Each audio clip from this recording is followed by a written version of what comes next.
standing right beside a sumac on the edge of the forest at Big Walnut Creek at Hemlock Ridge Nature Preserve.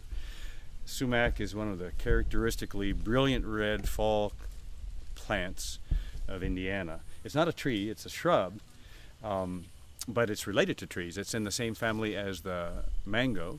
It's in the same family as the cashew, but it's also in the same family as the poison ivy. Lots of plants in that family have a noxious sap or at least a pretty strong smell. And this one's not poisonous, but there's a poisonous sumac in northern Indiana. This one I think is called staghorn sumac, and you can recognize it because, first of all, it's not a tree. It just gets up to tall shrub size, and it has multiple stems usually instead of just one single stem. Secondly, the leaves are alternate. If you look up the stem here, you see you don't have two stems coming off at the same place, but rather one here, one here, one here, one here. So they're alternate. The other thing that's very characteristic and important for recognizing it is that the leaves aren't simple, they're compound. So this looks like a leaf, but it's not. This is a leaflet on a long leaf. This whole thing right here is the leaf.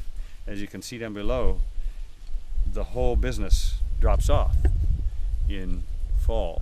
They've already dropped off these lower leaves here, and this one's going to drop off too, just leaving a bare stem. But it will send out new shoots again next year from small buds, which you can't see here in the axil or the joint.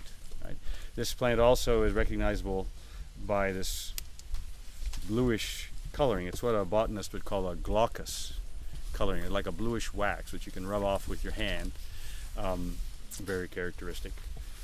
It's a classic edge plant in Indiana.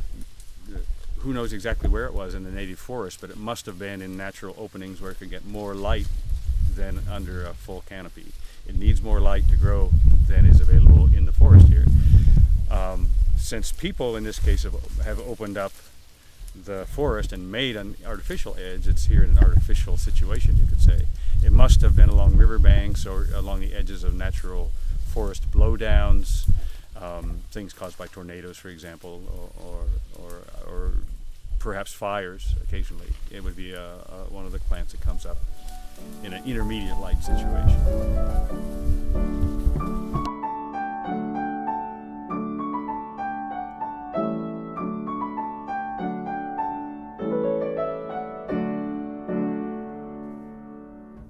Hi, I'm Tim Brother.